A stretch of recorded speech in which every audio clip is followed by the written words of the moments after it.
Buenos días. No sé si el doctor Javier Mancilla nos escucha, ya está conectado, que esté conectado con algún otro nombre en algún otro chat.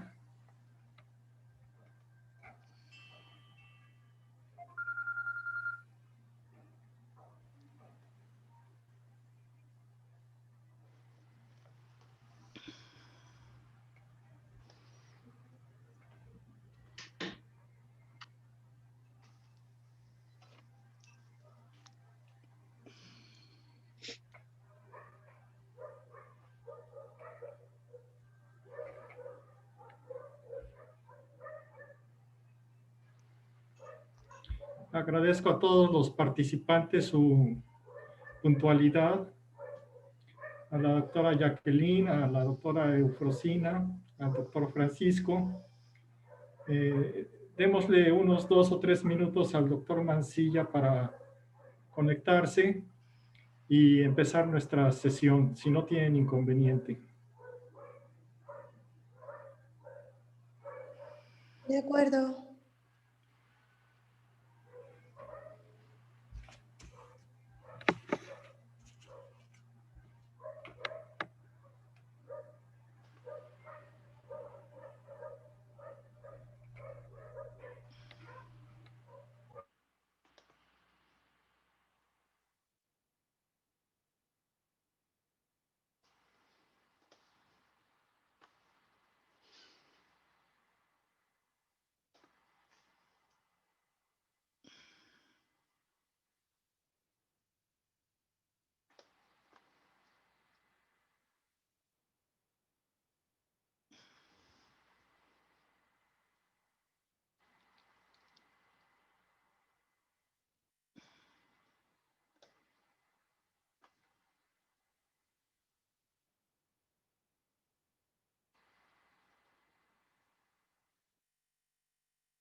Buenos días.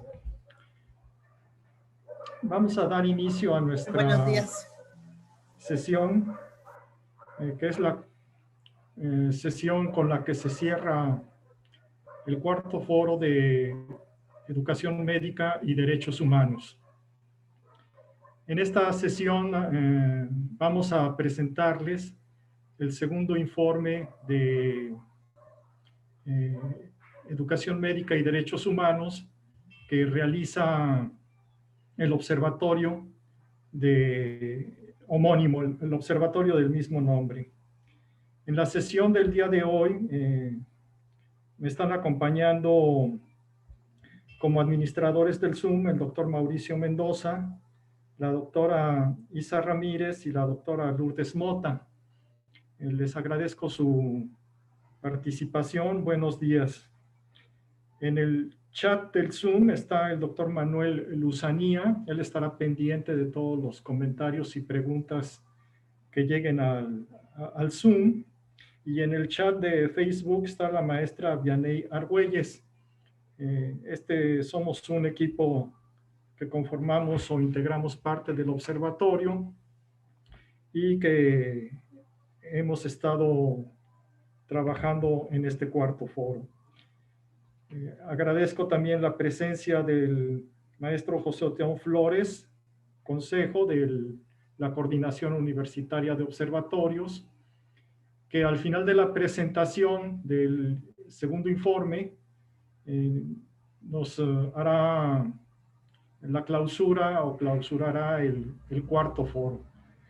Gracias, maestro José Oteón. Buenos días. Voy a compartir pantalla con ustedes para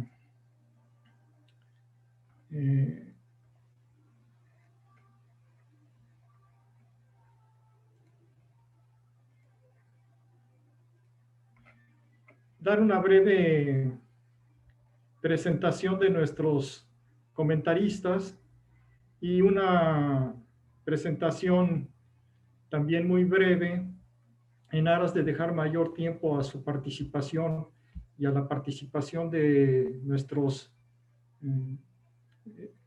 escuchas la mayor parte del tiempo. Este segundo informe de Educación Médica y Derechos Humanos va a estar comentado en primer lugar por la doctora Eufrosina Castillo Arroyo. Ella es integrante de la Red Mexicana de Seguridad del Paciente y de la Red Panamericana de la Seguridad del Paciente. La doctora Eufrosina es licenciada, tiene la licenciatura en Enfermería de la Universidad Autónoma de Morelos, la licenciatura en Derecho, la maestría en Ciencias en Enfermería, la maestría en Investigación Criminal en Ciencias Forenses, del doctorado en Derecho Penal, y actualmente ella es la encargada del Departamento de Gestión de la Calidad y Seguridad del Paciente de la Subdirección de Acreditación y Certificación de la Secretaría de Salud del Estado de Hidalgo. La doctora Eufrosina es profesora titular y coordinadora de los diplomados que realiza la Red Mexicana y la Red Panamericana de Seguridad del Paciente. La doctora nos hizo una lectura desde la perspectiva de los pacientes que me parece que son los primeros interesados en este informe y en lo que la relación entre la educación médica y la seguridad del paciente. Gracias, doctora Eufrosina. Buenos días. Gracias, doctor Domingo. Muchas gracias. A continuación participarán, los estoy presentando en la manera o en el orden en que van a intervenir. Después de la perspectiva de los pacientes, yo le pedí al doctor Francisco León Correa que nos platicara un poco sobre la perspectiva ética o las implicaciones éticas que tiene el informe. El doctor es filósofo, doctor en Filosofía y Letras, tiene el magíster en Bioética. De 2009 a 2019 fue presidente de la Federación Latinoamericana de Instituciones de Bioética, FELAIBE. Ha sido el presidente de la Comisión Ministerial de Ética de la Investigación Biomédica en Chile y tiene múltiples publicaciones. Aquí, entre sus últimos libros, simplemente se mencionan Bioética razonada y razonable, temas de bioética social, y también ha coordinado una gran cantidad de publicaciones y libros, entre ellos Bioética y Medio Ambiente y Bioética y Comunicación en las Voces de las Tres Américas. Actualmente, el doctor León es profesor titular y director del Centro de Bioética del Instituto de Investigación e Innovación en Salud de la Facultad de Ciencias de la Salud de la Universidad Central de Chile. Muchas gracias, Francisco, por tu participación. Bienvenido. Gracias a ustedes y encantado de estar en este foro. Después de la perspectiva ética tendremos la perspectiva jurídica. Esta tiene características propias de México. La normatividad es una normatividad nacional. Hasta cierto punto ya la doctora nos dirá que también México tiene compromisos con normas y con normatividad jurídica internacional. La doctora Jacqueline Jongitud Zamora tiene la licenciatura en Derecho por la Universidad Veracruzana, la maestría en Derechos Humanos y Democracia de la Facultad Latinoamericana de Ciencias Sociales, el doctorado en Derecho Público de la Universidad Veracruzana. Es directora del Instituto de Investigaciones Jurídicas de la Universidad Veracruzana, o fue directora, perdón, así como integrante de la Junta de Gobierno y presidenta de la misma Junta de Gobierno de la Universidad del 2017 al 2018. Actualmente es miembro del Sistema Nacional de Investigadores, perdón, ahí hay un error. Tiene el perfil deseable PRODED, que es un programa de docencia en México. Es miembro titular del Consejo Mexicano de Investigación Educativa y actualmente investigadora titular C del Centro de Estudios sobre Derecho, Globalización y Seguridad de la Universidad Veracruzana.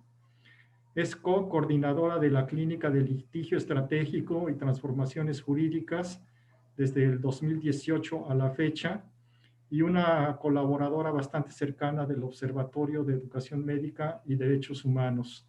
Muchas gracias por tu participación, Jacqueline. Muchas gracias por la invitación. Excelente jornada para todos. Después de la perspectiva jurídica viene la perspectiva ejecutiva, la perspectiva política, y para ello invitamos al doctor Javier Mancilla Ramírez. El doctor Javier Mancilla Ramírez, médico cirujano, especialista en pediatría médica, neonatología e infectología e inmunología. Tiene la maestría y el doctorado en ciencias médicas, es miembro del Sistema Nacional de Investigadores, ha sido director general del Instituto Nacional de Perinatología, presidente de la Academia Mexicana de Pediatría, académico titular de la Academia Nacional de Medicina y académico correspondiente de la Real Academia de Doctores de España. El doctor Mancilla tiene múltiples artículos, capítulos de libros, una gran cantidad de citas, premios a la investigación, ha sido director de tesis e integrante de múltiples comités editoriales. Actualmente es el director general de Calidad y Educación en Salud de la Secretaría de Salud. Buenos días, doctor Javier Mancilla. No sé si ya nos estará acompañando. Bueno, antes de darles la palabra, que me parece que es la parte más rica de esta sesión, yo sí quisiera hacer algunos comentarios acerca del informe que para todos nuestros escuchas y para todos los participantes en esta sesión, que tengamos una base común, unos elementos comunes en cuanto a lo que es el informe, ¿no? Cómo surgió el informe y quiénes participan en el informe. En primer lugar, es importante mencionar que el informe es una construcción grupal, colectiva, en la que han participado muchos profesores, muchos investigadores, y entre ellos está la Vianey Guadalupe Argüelles, Hansi Cortés Jiménez, Nesli Cortés Jiménez, Carolina Delgado Domínguez, Manuel Salvador Luzanía, Mauricio Fidel Mendoza, María de Lourdes Mota, Cristian Soledad Ortiz, Isa María Ramírez, un servidor, y en el informe participaron también elaborando la presentación del mismo el doctor Javier Manzanilla, que les acabo de presentar, y tiene un prólogo de la maestra o de la doctora María Magdalena Hernández Alarcón, secretaria académica de la Universidad Veracruzana. No solamente es una construcción colectiva, sino que el informe tiene todo un respaldo institucional, un respaldo que obviamente inicia desde la rectoría de la rectora de la Universidad Veracruzana y que se concreta desde la Secretaría Académica a través de la doctora María Magdalena Hernández Alarcón.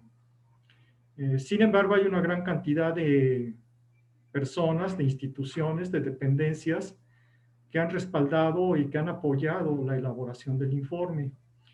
Y yo me voy a permitir nombrarlas porque me parece que es justo tomarnos unos minutos o un minuto para hacer este reconocimiento. A la doctora Edith Rodríguez Romero del Instituto de Salud Pública, al maestro José Otón Flores Consejo de la Coordinación Universitaria de Observatorios, al doctor Pedro Gutiérrez Aguilar de la Dirección General del Área Académica de Ciencias de la Salud, al doctor Alejandro Pimentel Domínguez, director de la Facultad de Medicina de Ciudad Mendoza, al doctor José Luis Sánchez Román y ahora actualmente al doctor Arturo Aguilar Ye, directores de la Facultad de Medicina de Minatitlán, el primero con el que empezamos trabajando y actualmente ya hubo un cambio, el actual director es el doctor Aguilar Ye. Igual pasa con la Facultad de Medicina de Poza Rica, empezamos trabajando con el doctor Fidencio Gaspar Fernández, a quien le agradecemos mucho la apertura para realizar este trabajo, y actualmente es el director el doctor Arturo Noé Escobar. De la Facultad de Medicina agradecemos al doctor Julio César Viñas Dosal y a todo su equipo, y al de la Facultad de Medicina Jalapa, al doctor Alberto Navarrete Munguía y a todo su equipo. De la Coordinación de Especialidades Médicas empezamos trabajando con el doctor Jorge Sánchez Mejorada Fernández y actualmente el coordinador de, de las especialidades médicas, el doctor Luis Sáenz Vázquez. A todos ellos muchas gracias y nuestro reconocimiento en nombre de todos mis compañeros y en nombre propio. El informe de Educación Médica y Derechos Humanos que vamos a comentar está dividido en dos partes. Bueno, no está dividido en dos partes. Ya tenemos dos partes, dos versiones. La primera se publicó en el año pasado, corresponde a una evaluación que se hizo de los años 2017 o del ciclo escolar 2017-2018 y que corresponde al último año del sexenio 2012-2018. Podríamos decir que es la situación de la educación médica y de los derechos humanos al terminar el sexenio anterior, la administración pública anterior. El segundo informe, que es el que comentamos en este momento, representa el estado de la educación médica y de los derechos humanos durante el primer año del actual sexenio, durante el primer año de la cuarta transformación. Este informe, les quiero comentar que desde ahora les comento que entre el primero y el segundo prácticamente no hay diferencias con las pruebas estadísticas y los indicadores que recogimos. No vemos mayores diferencias, lo que también era de esperar porque no es una situación que se pueda modificar de un momento a otro. Entonces estamos viendo lo que corresponde, o vamos a ver lo que corresponde a la situación actual de educación médica y derechos humanos en el primer año de la actual administración pública. El informe trata de la relación entre educación médica y derechos humanos. Nosotros vemos ahí básicamente dos relaciones: los derechos humanos de los pacientes atendidos por médicos en formación y los derechos humanos de los estudiantes de medicina en las unidades médicas, que son los internos, pasantes y residentes.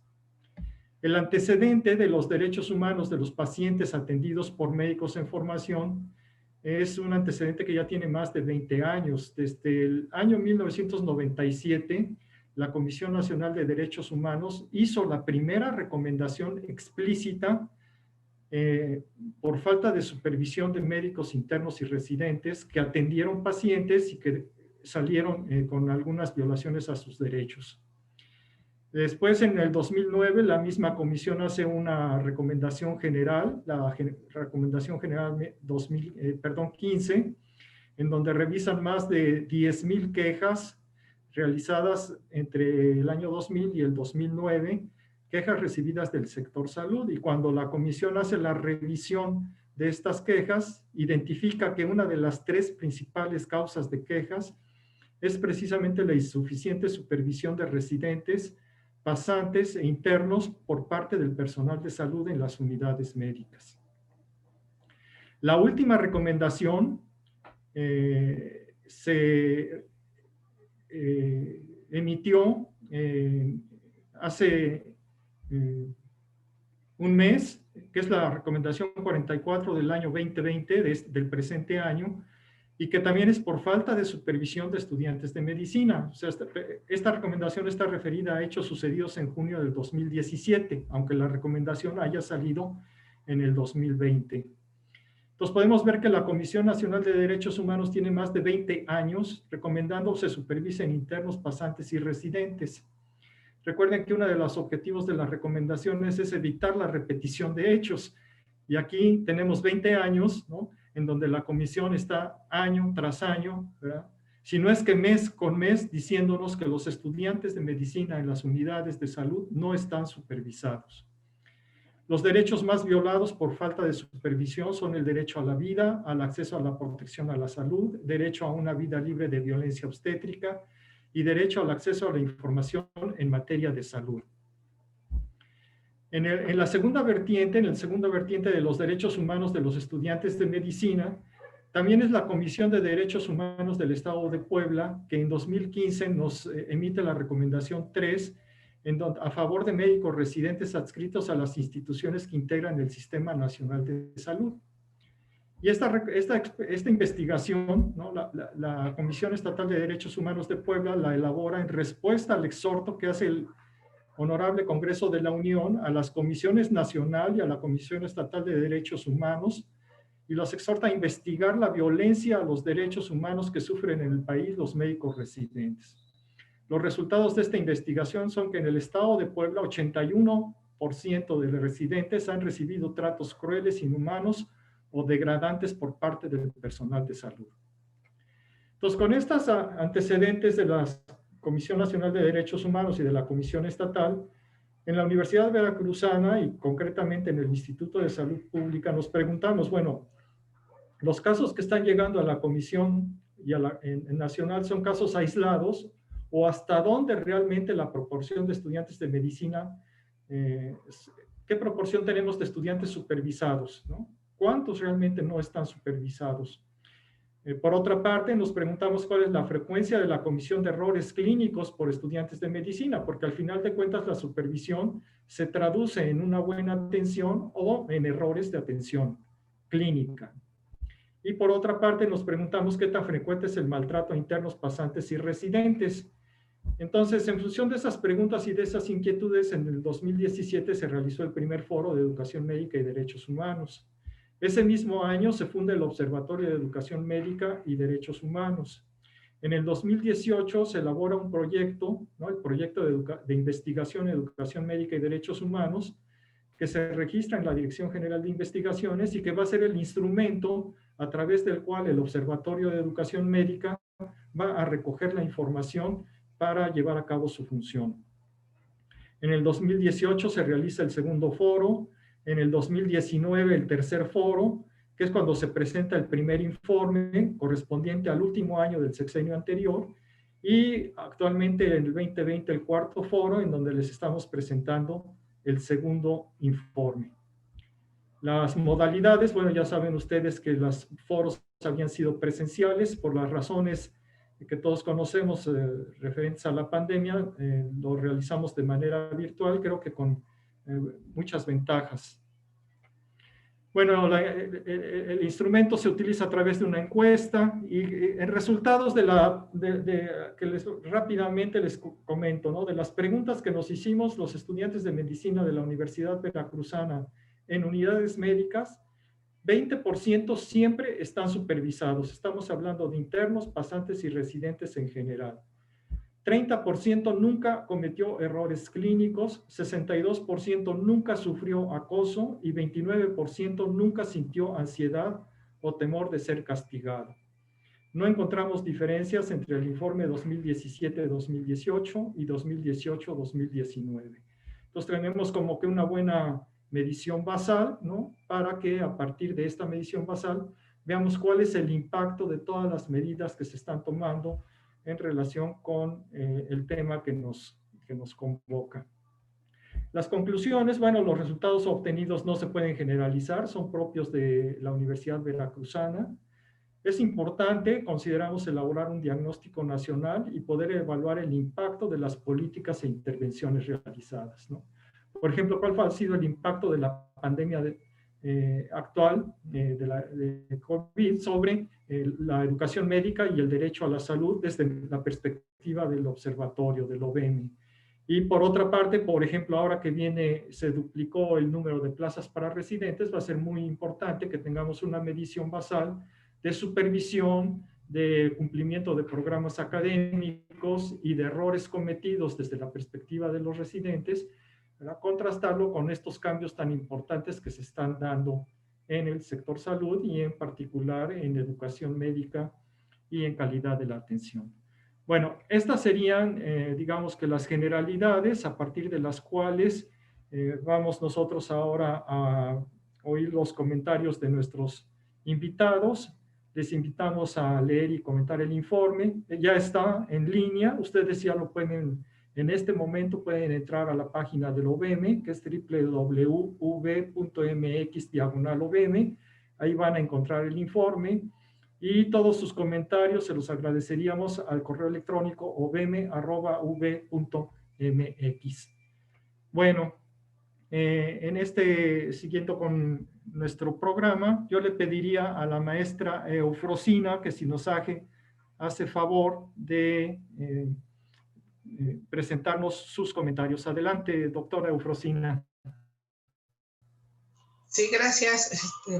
Si me pueden dar acceso para compartir pantalla. Listo, ya está habilitado, doctora. Gracias.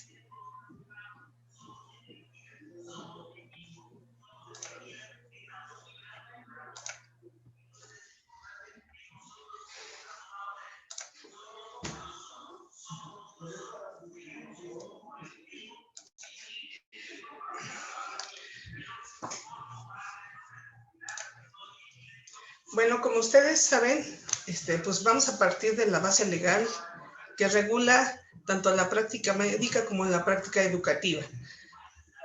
Para empezar, desde la Constitución Política de los Estados Unidos Mexicanos, como ustedes saben, en el artículo 4 constitucional habla del derecho a la salud que tenemos todos los mexicanos.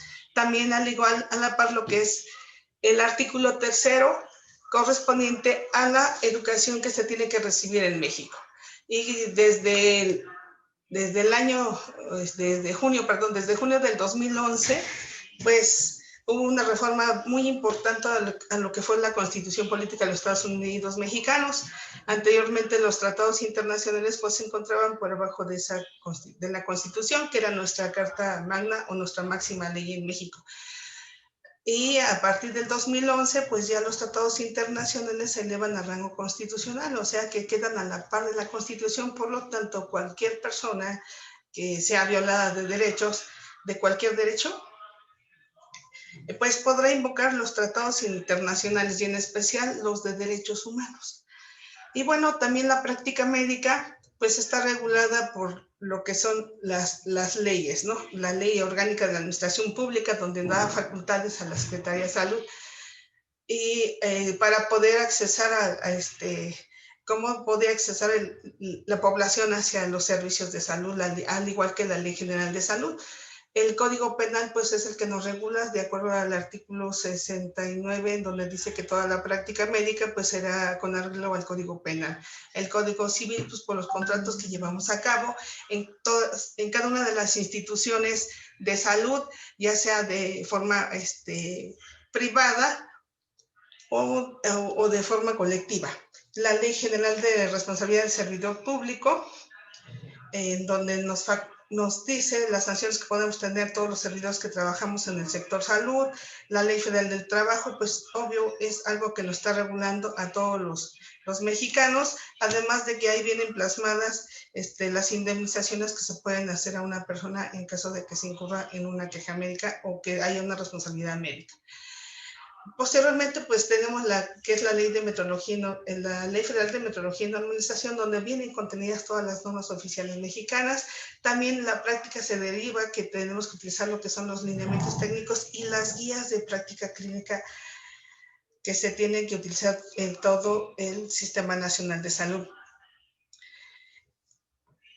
La parte que yo les quiero comentar es de la red mexicana, cómo está trabajando y cómo está integrada, cómo está trabajando y cuáles son sus objetivos en pro de la seguridad del paciente y cómo poder accesar a salud apoyado del paciente y también la participación del mismo paciente en algunas políticas públicas. Les voy a hablar de lo que es la Red Mexicana de Seguridad del Paciente. Y bueno, para lo cual tenemos que es una asociación que promueve el trabajo entre pacientes, familias y promotores de la seguridad del paciente, en alianza con todos los involucrados para mejorar el sistema nacional, para mejorar el sistema de salud de México.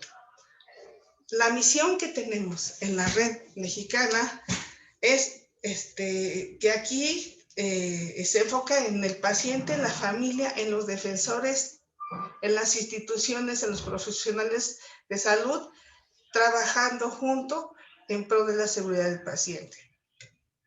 La visión es que en México todo paciente reciba una atención segura, reciba una atención segura dentro del sistema nacional en los sectores tanto públicos como sociales y privados. Y bueno, para comentarles que también la Red Mexicana de Seguridad del Paciente es reconocida por algunos organismos. Es reconocida a través de por la Organización Mundial de la Salud, tiene un convenio de colaboración del programa UMS del paciente en la línea de acciones paciente por la seguridad del paciente. Tiene también presencia en lo que es la Organización Panamericana de la Salud. La Secretaría de Salud también trabaja conjuntamente con la Red Mexicana, la Comisión Nacional de Arbitraje Médico y algunas instituciones educativas de prestigio nacional como la Universidad Autónoma de México.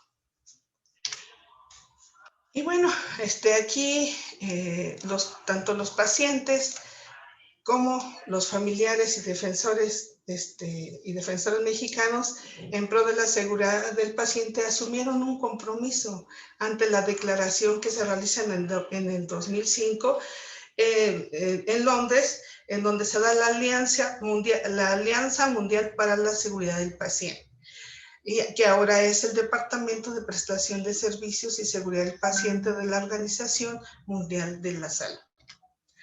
Y bueno, que se pretende que hagan los pacientes, pues también que participen en las políticas sanitarias mexicanas a través de que se involucren en el Sistema Nacional de Salud. Aquí les pongo un ejemplo de unas recomendaciones que hicieron en una zona de Campeche, en especial las costumbres mayas que se tiene, en donde tuvieron que cambiar camas de hospital en un hospital de bienestar, en donde decían que si las personas estaban acostumbradas a dormir en hamacas y que si se quedaban en una cama, pues podría incurrir en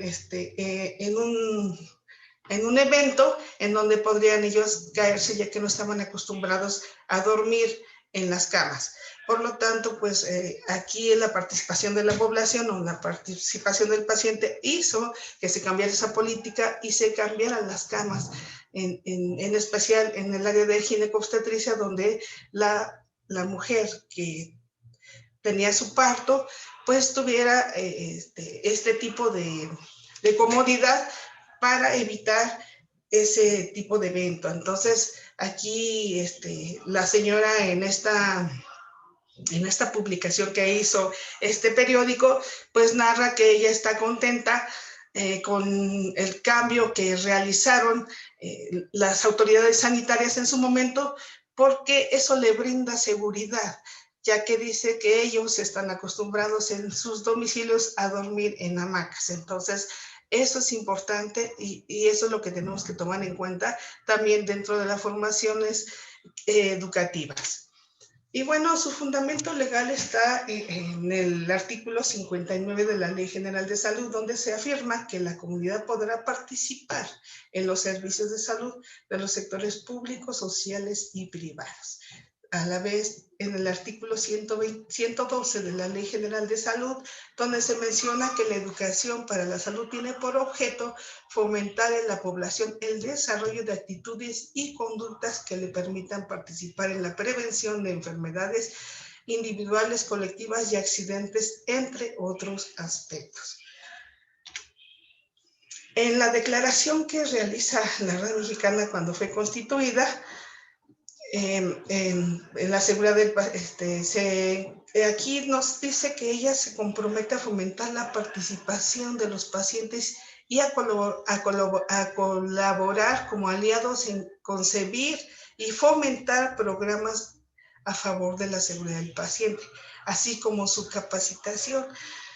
En la actualidad se tiene un programa que se llama Campeones, en donde participan los pacientes tanto a nivel nacional como a nivel internacional, que incluso los ganadores hacen presencia y representan al gremio de pacientes en la Organización Mundial de la Salud, en algunas de las asambleas generales que se hacen allá en Ginebra, Suiza. También hay que propiciar la corresponsabilidad del paciente y familiares en el proceso de atención médica. No hay que dejarle toda la carga tampoco al personal de salud, sino también tenemos que ser corresponsables a los pacientes. ¿Qué está pasando en este momento?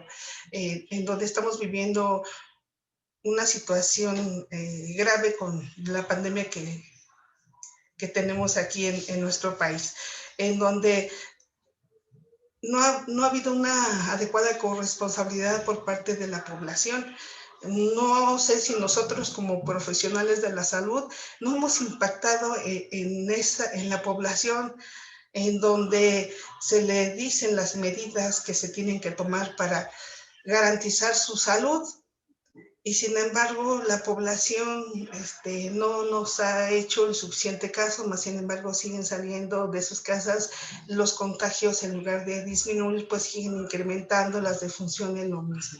Entonces también aquí tendremos que valorar la responsabilidad que se tiene tanto del paciente como los familiares, y también en lo que es el personal de salud o en el sector salud. ¿Qué está pasando? ¿Por qué no estamos impactando realmente en las prevenciones que queremos realizar para evitar que la población se siga contagiando y pues siga falleciendo? También se tiene que mantener e impulsar un diálogo constructivo y programado con todos los individuos relacionados con la seguridad de los pacientes. Participar en el Sistema Nacional para el Informe de Eventos Adversos. Sí, de antemano en la Secretaría de Salud ya tenemos un sistema de reporte. Ellos, la Red Mexicana, cuando tiene conocimiento de algunos casos, pues se constituye ante las personas para poder analizar cuál fue su caso y poderlo apoyar en ese momento. También, ¿qué es lo que pretendemos en la Red Mexicana y Red Panamericana? Que se haga una adecuada conciliación con el paciente, que para empezar nos defina cómo se tiene que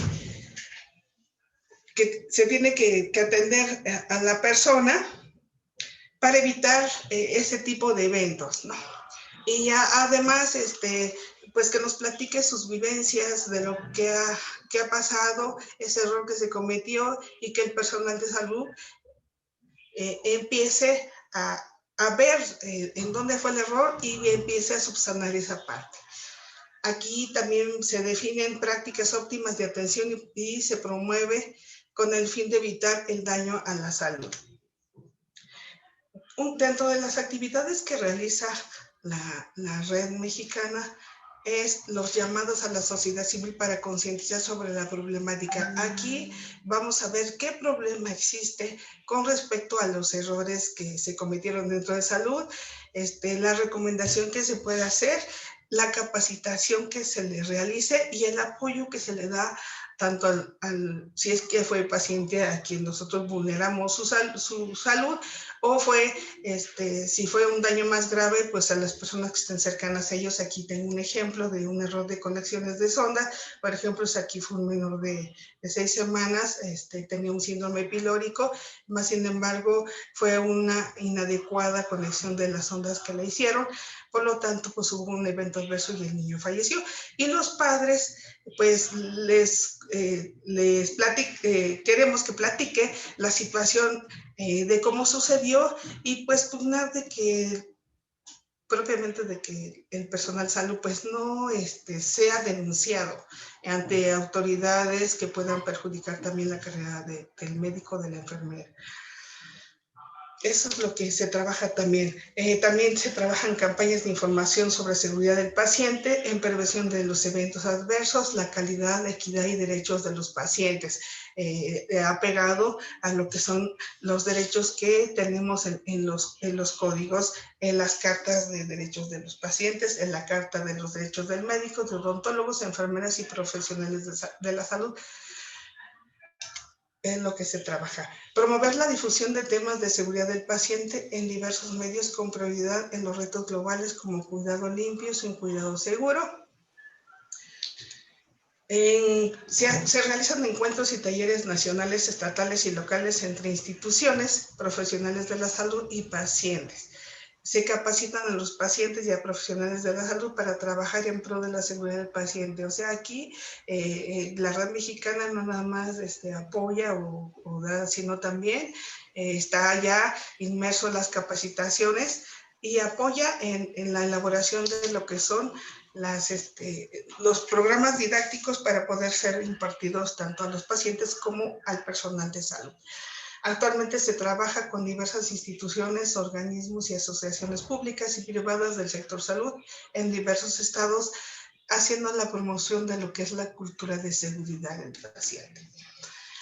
En actividades con la Universidad Nacional Autónoma de México se trabaja en la creación de herramientas didácticas para el empoderamiento del paciente, en particular en la alfabetización de salud. Ese es un tema que no ha sido tan abordado en lo que es el Sistema Nacional de Salud, de alfabetización en salud del paciente. Va con respecto a cómo la persona debe de realizar su cuidado y empoderarlo para que tenga una mejor calidad de vida. Y la participación del paciente en los retos globales en el cuidado limpio y seguro, apegado a lo que es la prevención de infecciones asociadas a la atención a la salud. Aquí como es la cirugía segura y el aval ciudadano, que es una parte importante en el sector salud.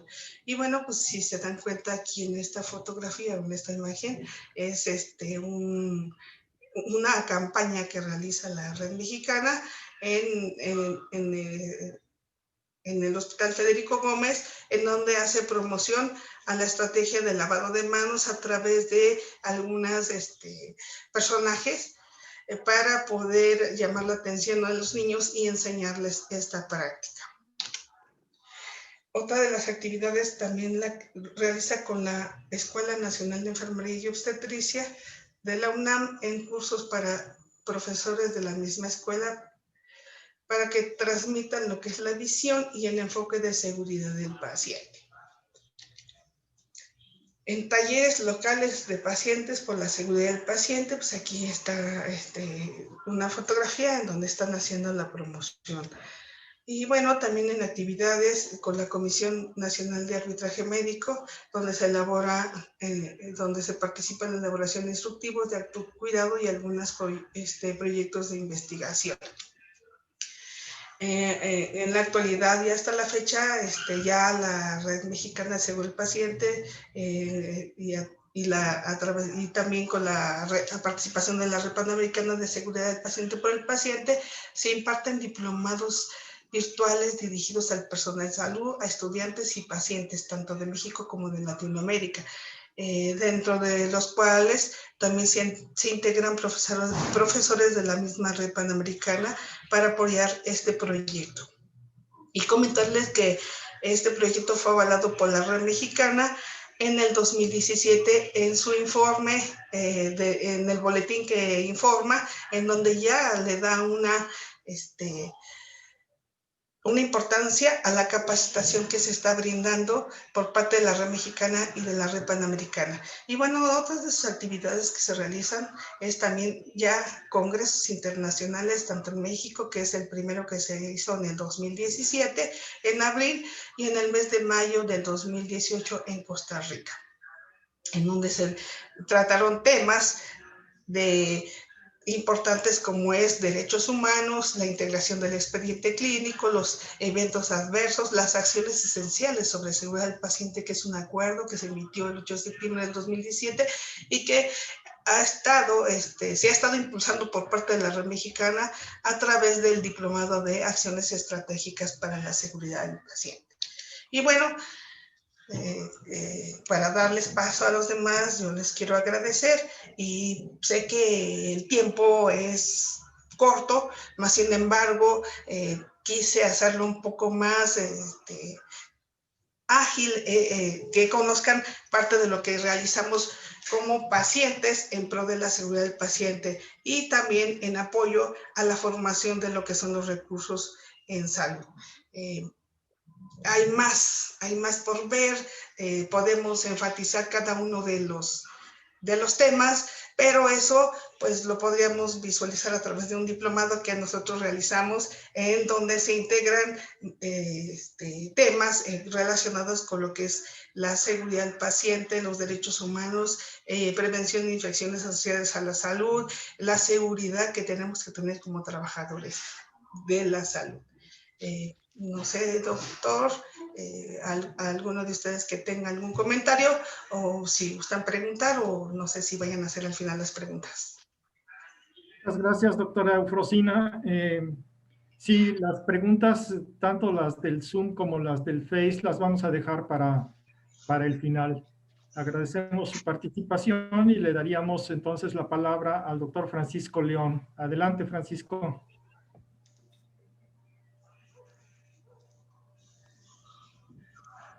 Sí, buenos días. No sé si pueden quitar la presentación anterior para poder... Ahí, perfecto. Bueno, primero quiero agradecer la invitación a estar en este cuarto foro con ustedes. Conocí el año pasado al doctor Domingo Vázquez, no sé si habíamos estado anteriormente también en algún congreso, pero el año pasado dio a conocer en el congreso de FELAIBE la primera de las investigaciones del año 18 y 19 de este tema tan importante de educación médica y derechos humanos. Creo que es un tema de muy especial relevancia que nos preocupa a todos los que estamos en la enseñanza, en la docencia de medicina, y a mí especialmente la docencia de la bioética, de ética médica y bioética. Yo llevo ya 30 años dando clases directamente de bioética, y en todos estos años he dado clases en pregrado a estudiantes, en posgrados, especialización en en los distintos niveles de formación médica y lo que considero así como importante señalar en la educación es que tenemos como 3 objetivos y tiene mucho que ver con el estudio que han realizado ustedes. Tenemos 3 objetivos. Uno, transmitir conocimientos, que es sencillo, es fácil. Necesitan saber de algo de ética, de bioética, de lo que es el consentimiento informado, de la seguridad del paciente. Necesitan saber, no se aprende solamente viendo, también necesitan estudiar. Pero la segunda parte es más importante, que es cambiar o mejorar actitudes. ¿Con qué actitud se enfrentan a los pacientes? Ahí es más difícil la evaluación. No sabemos si adoptan determinadas actitudes porque las tienen o porque saben que les estamos viendo. Cuando hacen sus prácticas o cuando van al campo clínico, cuando están haciendo su especialidad.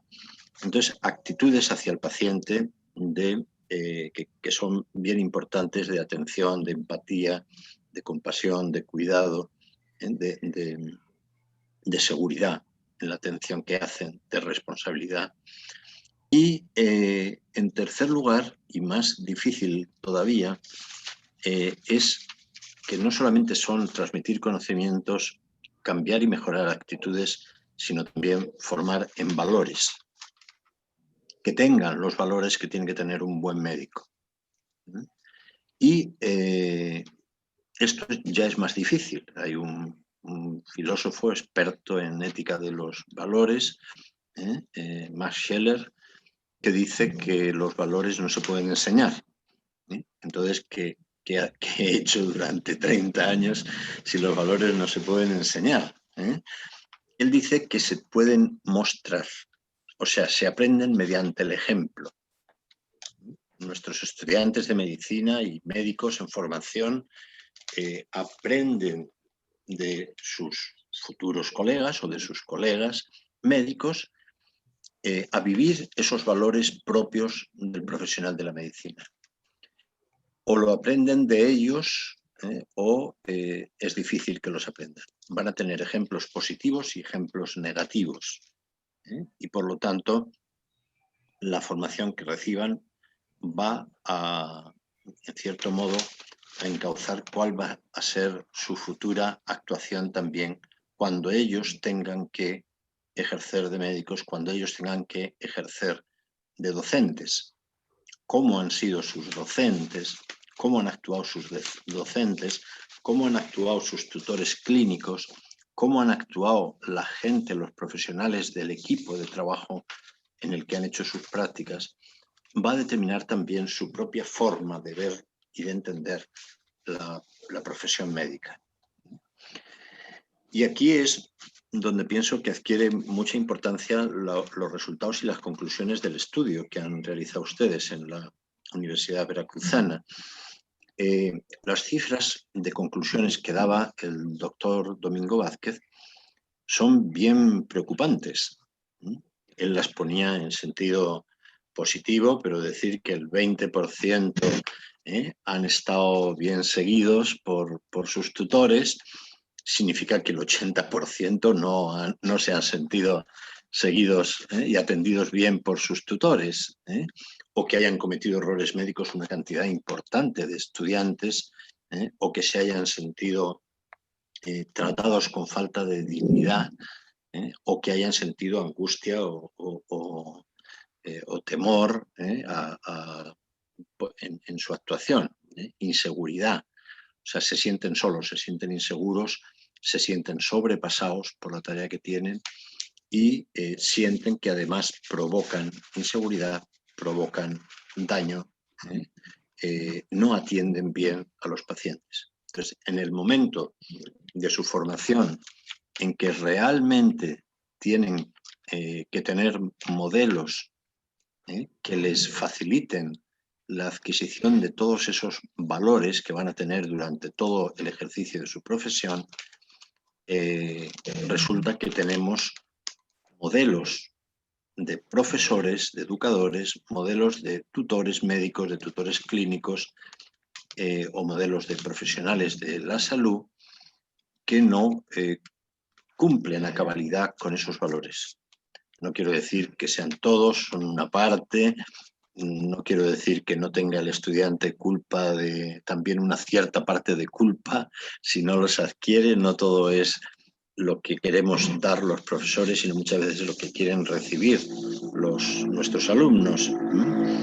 Pero sí que es importante que son sus tutores los que tienen que ser modelos como educadores de que siguen a sus alumnos, de que cuidan a sus alumnos, de que cuidan que no cometan errores en su actuar médico, de no dejarles solos.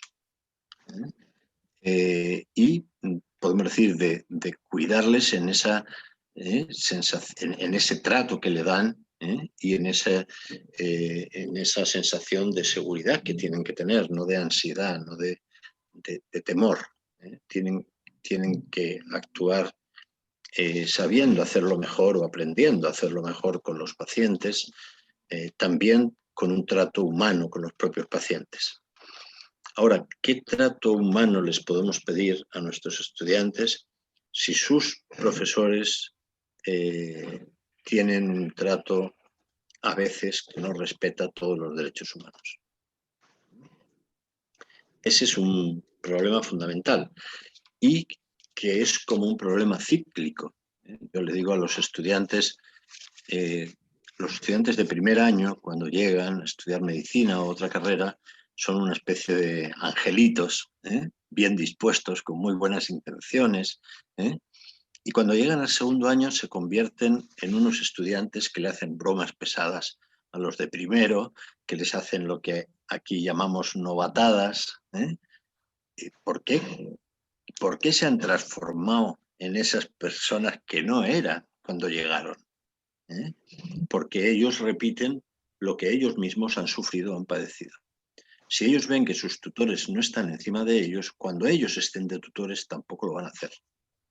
Entonces, eso es lo que me parece la mayor responsabilidad desde el punto de vista ético que tiene que se tiene en la educación médica. Tenemos que transmitir esos valores con el modelo de nuestra conducta como educadores o como médicos. Y por lo tanto, no cualquier médico va a ser un buen educador. Si hablamos de educación médica, el médico no solamente tiene que saber de la clínica, tiene que tener las disposiciones y los valores necesarios para enseñar bien.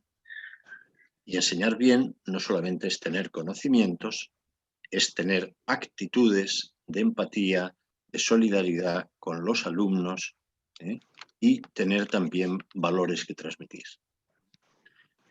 Bueno, esto quería comentarles en mi intervención corta y después si hay preguntas ya lo podemos debatir. Muchas gracias. Gracias, doctor Francisco León. Pasaríamos entonces a la presentación o a los comentarios de la doctora Jacqueline. Adelante, doctora.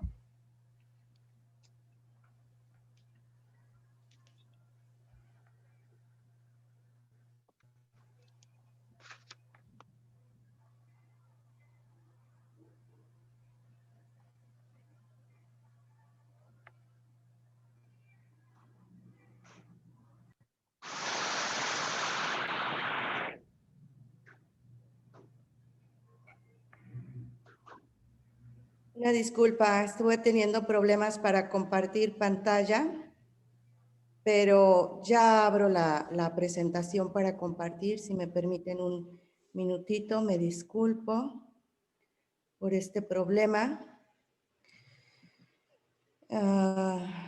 Ok.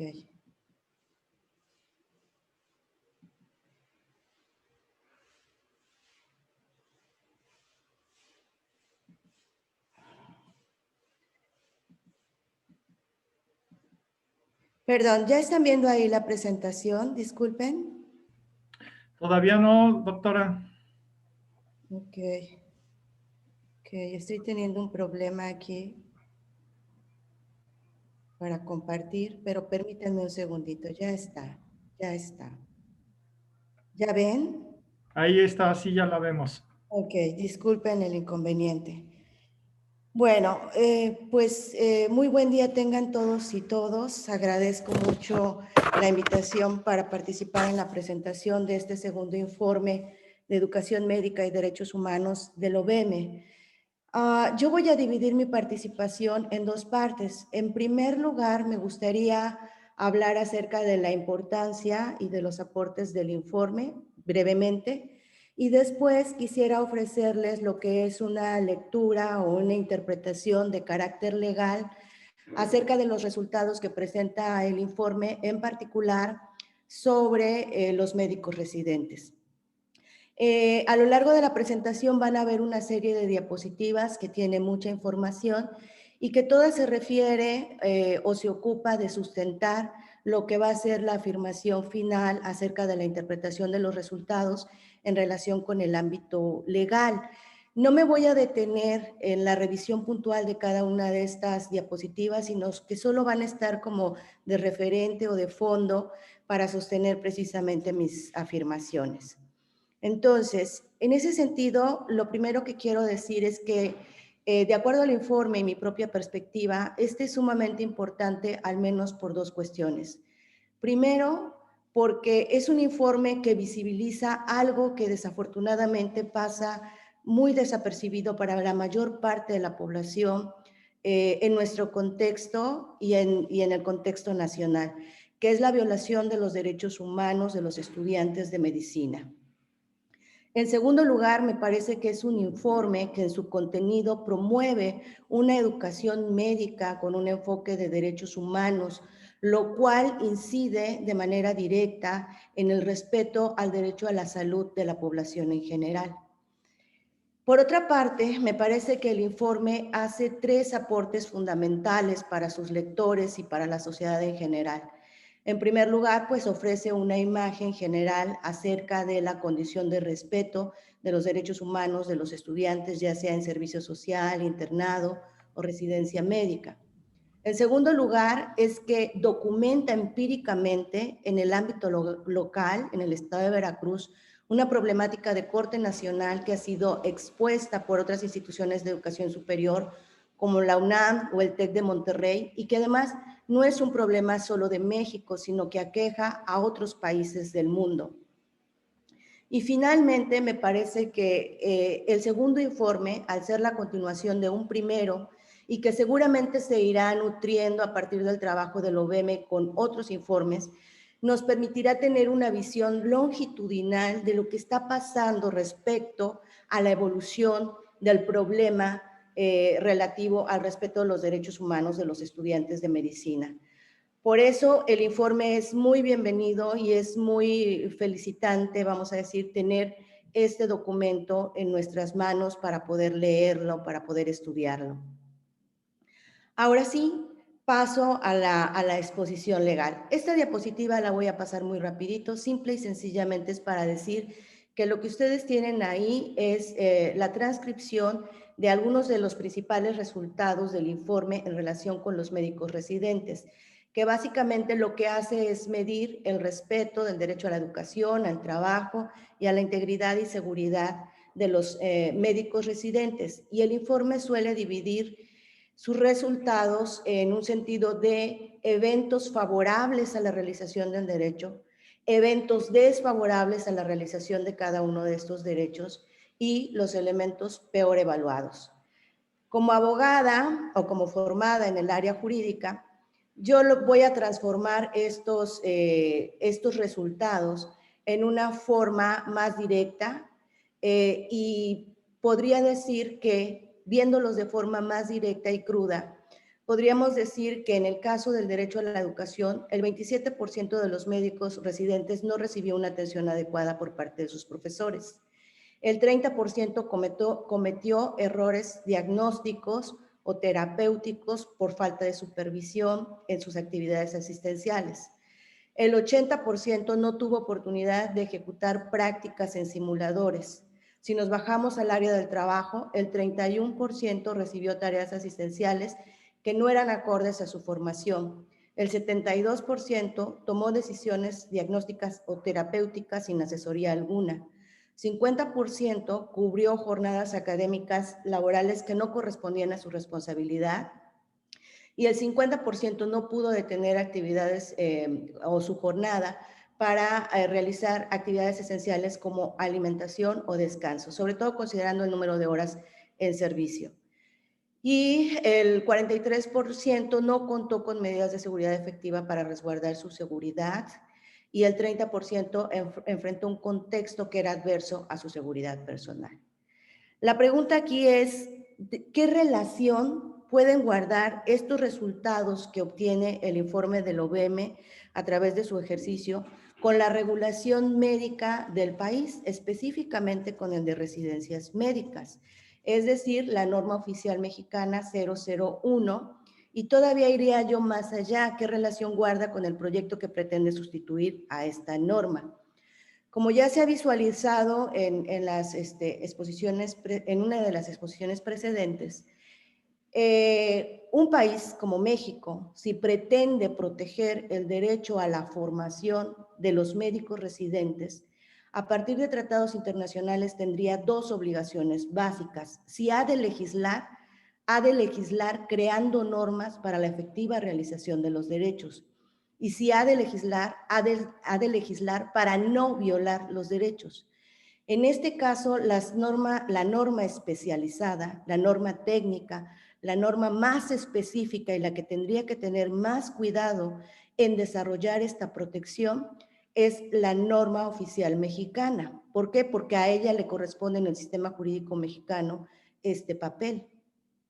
Un análisis detallado de la norma y del proyecto que pretende sustituirla, a mi juicio, desde la perspectiva legal, tiene varios defectos y problemas. En primer lugar, omite proteger elementos esenciales del derecho a la educación de los médicos residentes. En segundo lugar, vulnera derechos laborales y a partir de ello genera un alto riesgo al derecho a la salud y a la integridad personal de los médicos residentes. Todo lo cual se traduce en una potencial vulneración del derecho a la salud de la población en general. En estas dos diapositivas que ustedes tienen en pantalla, existe una información en la que no me voy a detener mucho, pero sustenta justo la idea central de esta interpretación que hago de los resultados del informe. Primero, tanto la norma vigente como el proyecto que pretende sustituirla son omisas, es decir, no regulan aspectos esenciales de la formación de los médicos residentes, como son los fines de la educación que deben perseguirse, la formación en materia de derechos humanos de los médicos residentes, el interés superior de los estudiantes, por increíble que parezca, siendo normas educativas en materia de educación médica, nunca se refieren a los estudiantes ni a sus intereses. Son instrumentos que no hablan en absoluto de las condiciones mínimas del personal docente, del médico que cumple tareas docentes. Hablan de sus perfiles, hablan de sus obligaciones, de sus tareas, pero no hablan de los derechos mínimos que como docentes de médicos les corresponderían.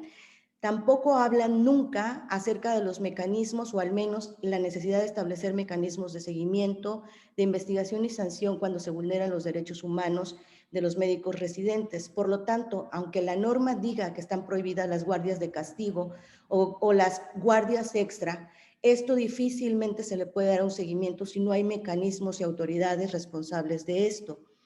Y otro elemento fundamental es que ninguno de estos dos instrumentos normativos pone atención en los requisitos mínimos que deberían cumplir los convenios celebrados entre instituciones de educación superior e instituciones de salud. Por lo tanto, esta discrecionalidad que se les otorga a estas autoridades ante la falta de regulación de elementos básicos en la norma oficial mexicana pone en riesgo o abre la posibilidad de vulneración de los derechos de los médicos residentes. Es cierto, como ustedes lo pueden ver en ambas diapositivas, que el proyecto que viene en camino y que probablemente sea autorizado tiene algunas mejoras, como por ejemplo ya se reconoce cierta protección contra la discriminación, el derecho a una educación acorde con la dignidad humana, el derecho a que se cuente con materiales didácticos e infraestructura educativa. Pero quiero decir que esta protección es una protección débil, porque es básicamente de carácter enunciativa, sin normas específicas que se refieran a las implicaciones de la protección de estos derechos. Desde mi perspectiva, la única ventaja de este proyecto es que ya establece, como ustedes lo pueden ver en esta diapositiva, un derecho a la supervisión académica que queda a cargo de un área de nueva creación, que es precisamente el área responsable de los procesos de formación de los recursos humanos para la salud. Ahora bien, si habláramos del deber de no violar derechos a través de la creación de normas jurídicas, desde mi perspectiva, ambos documentos normativos violentan el principio, o más bien violentan la prohibición de establecer una jornada inhumana por notoriamente excesiva. Es cierto que el proyecto que viene en camino reduce las horas de guardia, la reduce a 80 horas a la semana. Sin embargo, aunque sean 80 horas, esto significa que esta norma permite duplicar la jornada laboral legalmente reconocida en este país, a diferencia de la norma vigente que permitía triplicar y cuatriplicar la jornada legal. Aún así, este proyecto permite duplicar la jornada y esto, como lo ha reportado la literatura especializada en educación médica, genera en los médicos residentes problemas como el estrés, la depresión, los intentos de suicidio, el burnout, que son problemas que conectan con la seguridad del paciente y con la posibilidad de brindar una educación que permita solventar los problemas de salud de la población en general. Dicho esto, yo diría que tanto la norma vigente como el proyecto que viene en curso tienen problemas graves, entre ellos que no cumplen cabalmente con la protección del derecho a la educación de los médicos residentes, que son insuficientes para cumplir el objetivo que se proponen, esto es, establecer un equilibrio entre la formación óptima de los médicos residentes y la seguridad y la calidad, la seguridad del paciente y la calidad de la atención médica.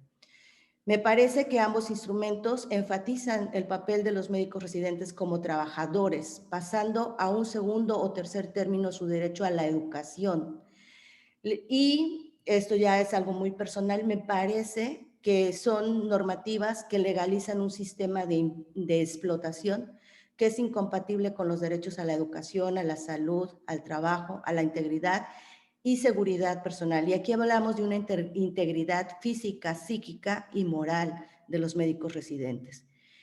Por ende, los resultados del segundo informe de educación médica y derechos humanos del OBM muestra una realidad que conecta con una normativa que omite la protección de los derechos humanos de los médicos residentes y que violenta derechos fundamentales de los mismos. En ese sentido, me parece que tenemos la responsabilidad de pensar una reformulación de fondo de la normativa que regula a los médicos residentes en el país, de una regulación que tenga una perspectiva de derechos humanos y que vea el tema de los derechos humanos en su integralidad. En ese sentido, el informe del OBM hace dos propuestas muy específicas. Primero, que los médicos no sean vistos como trabajadores, sino como auténticos estudiantes de posgrado y que se piensa en la posibilidad de generar unidades de salud, escuela, que permita una formación del médico residente que esté separado del proceso de atención médica.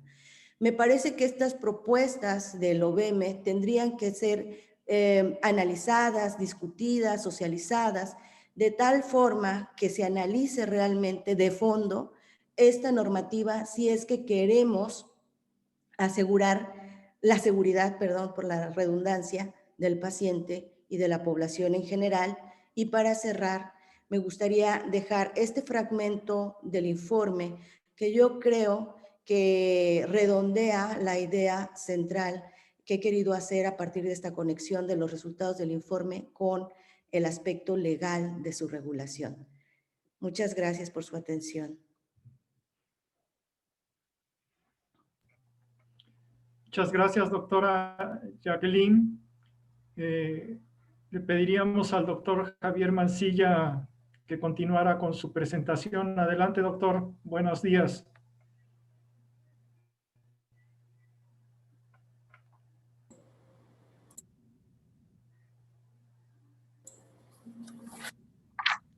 Hola, un saludo a todos de parte del doctor Javier Mancilla. Él está ahorita en estos momentos en una reunión en la presidencia. Me presento, yo soy el doctor Nilson Contreras, director de mejora de procesos aquí en la Dirección General de Calidad y Educación en Salud. Y bueno, me gustaría comentar algunos puntos. Creo que todas las participaciones de mis compañeros han sido muy importantes. Creo que se ha enfatizado mucho la relevancia de este estudio, sobre todo como un preámbulo para futuros estudios y sobre todo para reflexiones que necesitan hacerse más profundas.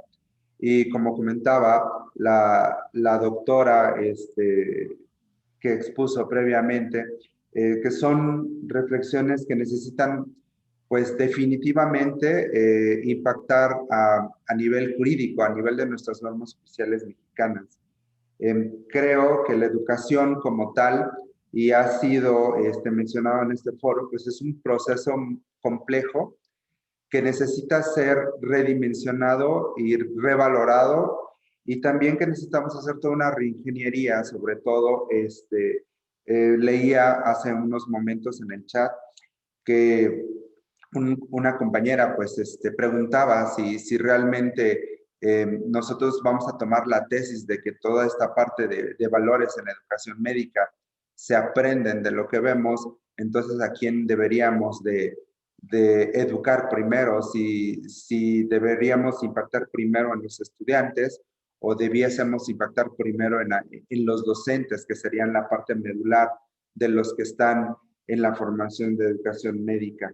Si bien estamos conscientes que el docente debe ser un facilitador del desarrollo, y este desarrollo médico educativo debe ser integral, debería de asegurar las competencias, de adquirir las competencias, las habilidades, las aptitudes, las responsabilidades y sobre todo los valores que permitiesen al educando pues ejercer con el más alto nivel científico, pero también con el más alto nivel social y el más alto nivel humano.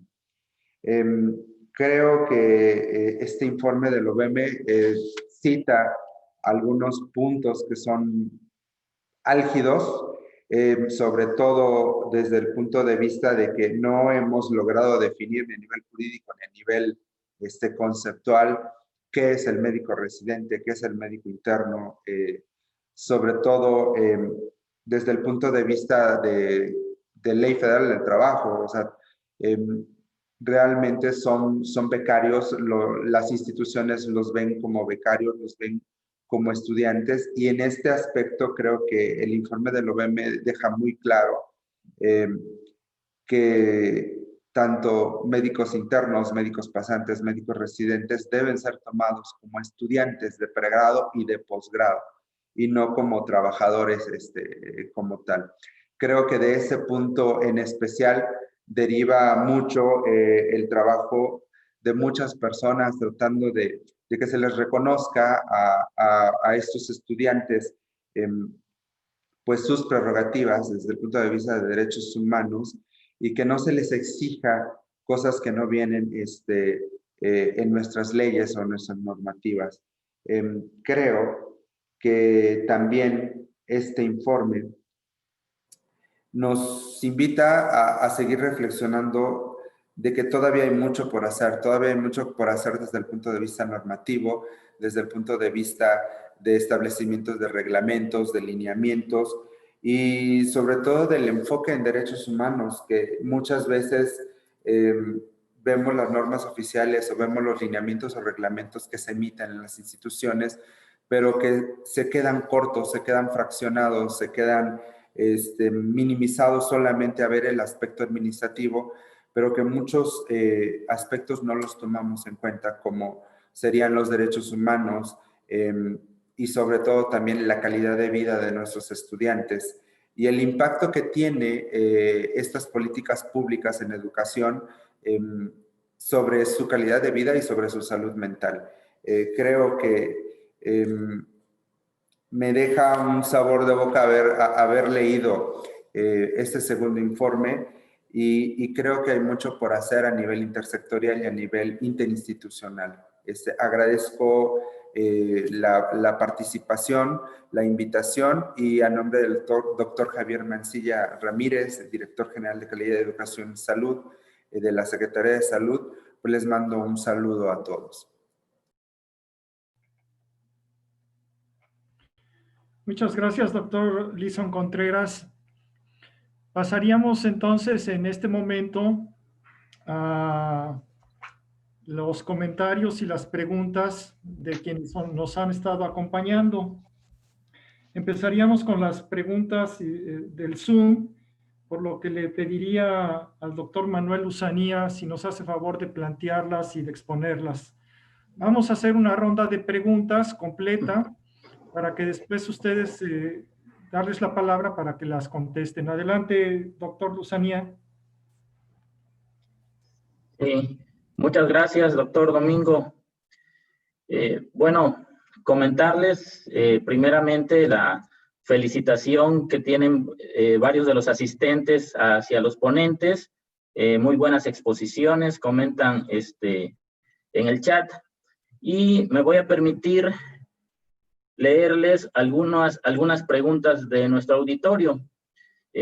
Para la doctora Dulce María Cinta, pregunta a la doctora Eufrosina, una duda, dice, al estar los tratados internacionales al mismo nivel que la Constitución mexicana, ¿los tratados se consideran vinculantes en la legislación mexicana? Es decir, ¿un dictamen de ellos es obligatorio para el Estado mexicano? ¿Se puede sancionar en este sentido al Estado mexicano? También para la doctora Eufrosina, pregunta el doctor Galo Berzaín, ¿continúa operando el sistema de registro automatizado de incidentes en salud? Recuerdo que este fue un gran esfuerzo de la Dirección General de Calidad y Educación en Salud, CONAMED y OPS, y tuvo una base de clasificación, y tuvo como base la clasificación internacional de enfermedades de la Organización Mundial de la Salud. La doctora Dulce María Cinta pregunta al doctor Francisco, si se acepta la tesis de que los valores en la formación médica se aprenden por lo que los estudiantes ven en su formación, ¿no hay entonces ninguna relación del entorno en donde se mueven para la creación de valores? ¿Habría entonces que reeducar a los médicos ya formados para evitar una actitud de buen médico, entre comillas? ¿Cómo estableceríamos lo que es un médico en términos éticos? Hay un comentario de Ana Serrano, el entorno social siempre va a afectar el desarrollo humano y me parece que los formadores médicos deben tener presente este criterio y otros ámbitos. Para la doctora Jacqueline, pregunta la doctora Dulce María Cinta, si desde hace 20 años la Comisión Nacional de Derechos Humanos ha presentado recomendaciones sobre la violación de derechos humanos de los médicos en formación, ¿por qué las recomendaciones de la Comisión Nacional de Derechos Humanos no son implementadas? En términos de las recomendaciones, ¿no son obligatorias para las instancias formadoras de personal médico? Las omisiones en la legislación que usted indica pueden establecerse en las normas, la forma de la práctica real de la formación o se quedan de nuevo solo como un deber. ¿Será entonces que entre la norma y la práctica no puede haber una relación equitativa? Si las normas de respeto de los derechos humanos fueron elaboradas por los que no vienen del campo médico, ¿mejorarían? El doctor, de Arturo Nava Estrada, comenta, como referencia, la Comisión Nacional de Derechos Humanos debería de gestionar ante la Secretaría de Educación Pública para que en todas las profesiones se agreguen las materias 1, 2, 3, 4 y 5 de derechos humanos y así se mejoraría mucho los aspectos de atención. Ana Serrano comenta, pero ¿qué hacer si las leyes del país siempre están por encima de los reglamentos de la Organización Mundial de la Salud? Bueno, lo que el ponente que está en representación del doctor Javier Mancilla, perdón, no pude registrar su nombre, la doctora Dulce María Cinta comenta, si se va a incrementar sustancialmente el número de residentes en los hospitales mexicanos, ¿están estos en condiciones de recibirlos, manteniendo estándares de calidad, eficiencia y calidad? ¿Habrá simultáneamente un programa para cambiar la dotación de recursos que tienen los hospitales? De Beatriz Vargas, también para el representante del doctor Mancilla. Si consideramos al residente como estudiante, ¿es entonces necesario que al egresar sea certificado por la asociación de la especialidad o por la universidad de la que egresa? Bueno, hasta el momento esos son los comentarios y las preguntas a los ponentes. Gracias. Voy a empezar yo a contestar lo que nos acaba de preguntar y pues comentarle que sí, efectivamente, nosotros al invocar la Constitución o alguna ley de nuestro país, en caso de que hubiese una violación, en especial a los derechos humanos, y en México no se delibere o no se garantice que llegue a un término adecuado la resolución, se pueden invocar lo que son derechos humanos. Se puede invocar, esa queja puede llegar hasta la Corte Interamericana de Derechos Humanos, que está situada en Costa Rica, y allá podrán deliberar con recomendaciones a México para que dé cumplimiento a esa violación de los derechos a que haya sido, el que haya sido afectado, ya sea un paciente o en caso también de un estudiante. Por otra parte, con respecto al sistema de reporte de eventos adversos, ya se tiene una plataforma desde el 2014 por parte de la Secretaría de Salud, en donde de forma mensual, los primeros 10 días se está subiendo el reporte de todas las instituciones de salud. Ese reporte, dependiendo de la gravedad, si es una cuasifalla, si es un evento adverso o si es un evento centinela, automáticamente ese sistema te hace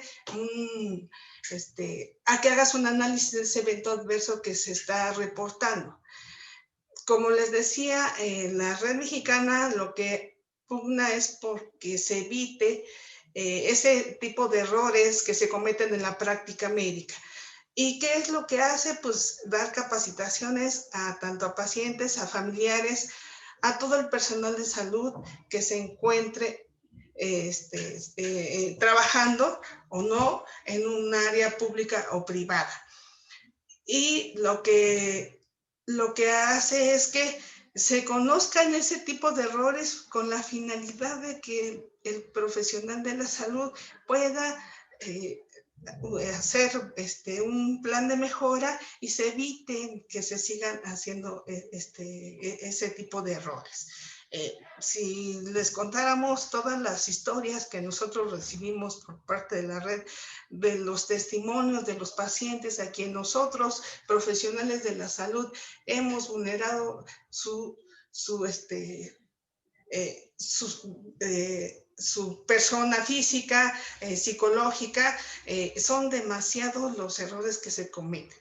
Entonces, pues sí tenemos que seguir trabajando en eso y por eso en la actualidad, pues como les comentaba, la red mexicana hace ese tipo de capacitaciones para que, en donde también inserta todos los testimonios que se ha recabado, claro, con la previa autorización de la persona, para que se den a conocer a todo el personal de salud y pues pongamos más énfasis en la atención que se le brinda al paciente para evitar precisamente que se llegue a una queja médica, a una denuncia, a una demanda.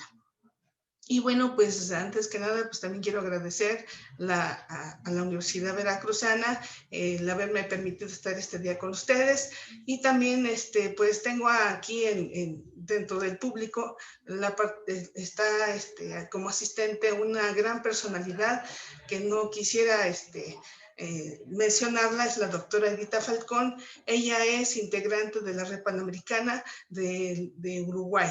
Y pues también mandar una felicitación a todas las personas que nos están escuchando y que se dieron el tiempo y la oportunidad de escucharnos esta mañana. Yo les agradezco a todos. Gracias. Gracias, doctora. Adelante, doctor Francisco León. Muy bien. Bien, gracias. En las preguntas que se me han hecho estoy totalmente de acuerdo. En la formación moral no solamente influyen los modelos profesionales que uno tiene alrededor, sino que influye todo, la situación social, los valores culturales, la forma de desenvolverse, la situación de un país, también influye en la respuesta moral que damos a los problemas que se plantean. El acostumbrarse o no a ciertos males morales también muchas veces depende de cuestiones sociales. Por lo tanto, los estudiantes de medicina, lógico, reciben influencia de sus familias primero, de sus amigos después, de la gente que está a su alrededor durante la carrera, pero es muy determinante la formación que reciben de sus docentes médicos. No solamente del tutor clínico que está con ellos, sino de aquellos docentes que les explican reumatología, gerontología, pediatría, si realmente tienen en cuenta también los dilemas éticos que surgen en esas materias. No solamente tenemos que hablar de ética, los que damos la clase de bioética, tienen que hablar de eso, tienen que incorporar eso también a su docencia, el resto de los profesionales en cada especialidad médica, ¿no?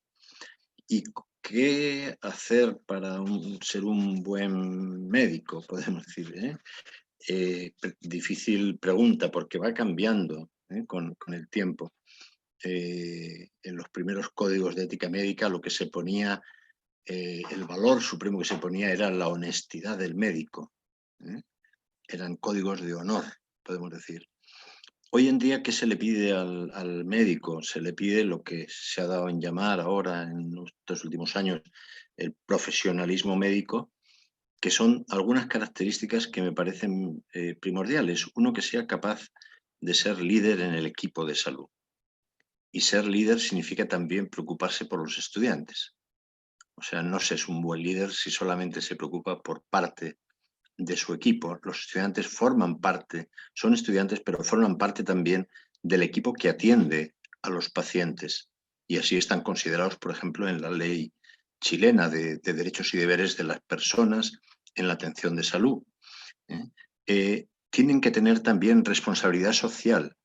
El médico no puede estar ajeno a los problemas de justicia social que haya en un país. Por lo tanto, no puede estar ajeno a los derechos humanos. ¿A qué está pasando con los derechos humanos? Tiene la responsabilidad porque tiene mayor capacidad de actuación que otros profesionales o que muchos de los trabajadores de un país.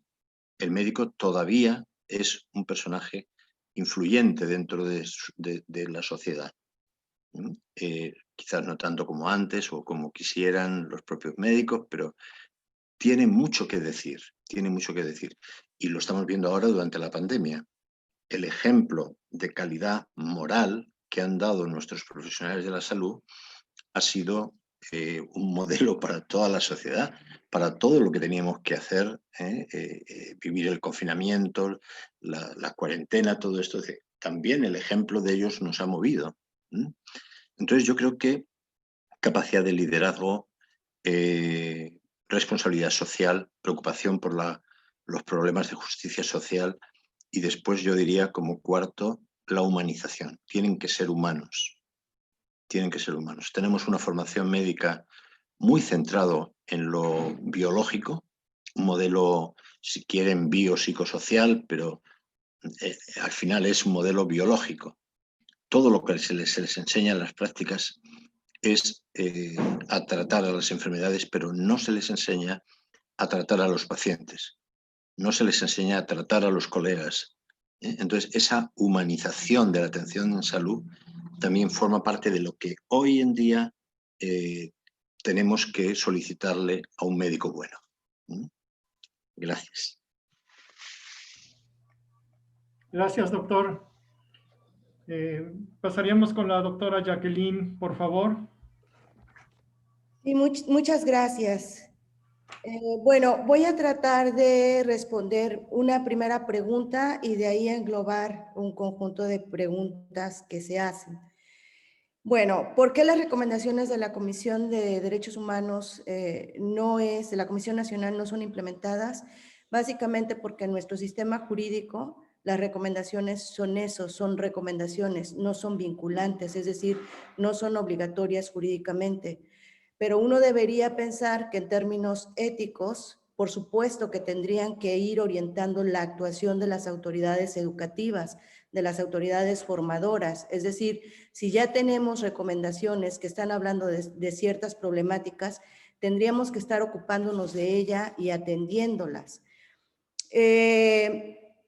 Creo, y aquí retomo algo de lo que ha dicho el doctor Francisco, que es un problema que no solo atañe a cuestiones legales, tiene que ver con una cuestión de formación, y no solo de formación de los médicos, sino de la sociedad en general, la responsabilidad que tenemos respecto a esta problemática.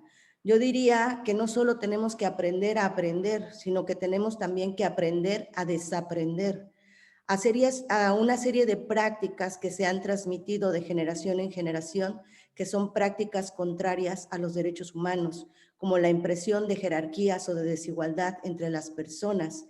Y retomaría también el aspecto ético de la necesidad de empatía con los estudiantes. Y recordar que es una problemática en la que se tiene uno que comprometer, porque no solo estamos trabajando por las problemáticas actuales, sino de las generaciones futuras. Y en ese sentido pensaría que si nosotros planteamos una dicotomía, ¿quiénes tienen que elaborar las normas, teóricos o prácticos? Yo diría los dos. Y no solo los ¿Y dos. ahora qué se supone que es?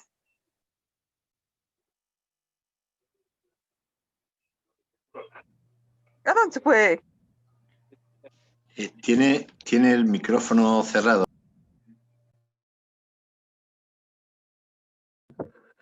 Ay, perdón, Dios, esto es muy común. Bueno, perdón. Pero solo fue lo último, doctora. ¿Perdón? Bueno. Solo fue al final, todo lo escuchamos, solo fueron unos minutos. Ok, retomaría lo que es en esta pregunta de si tendrían que ser solo los teóricos los que elaboran normas. No, yo retomaría el principio de que tienen que participar los prácticos. ¿Por qué? Porque son los médicos los que saben, los estudiantes de medicina, los que saben cuáles son las condiciones en las que están desarrollando sus actividades. Por lo tanto, su visión es sumamente importante. Tendrían también que participar. Y recuperando la participación de la doctora Eufrosina, también es súper importante la participación de los pacientes. Es una problemática que tenemos que atender entre todos, porque a todos nos afecta, y la visión y la experiencia de cada uno es valiosa.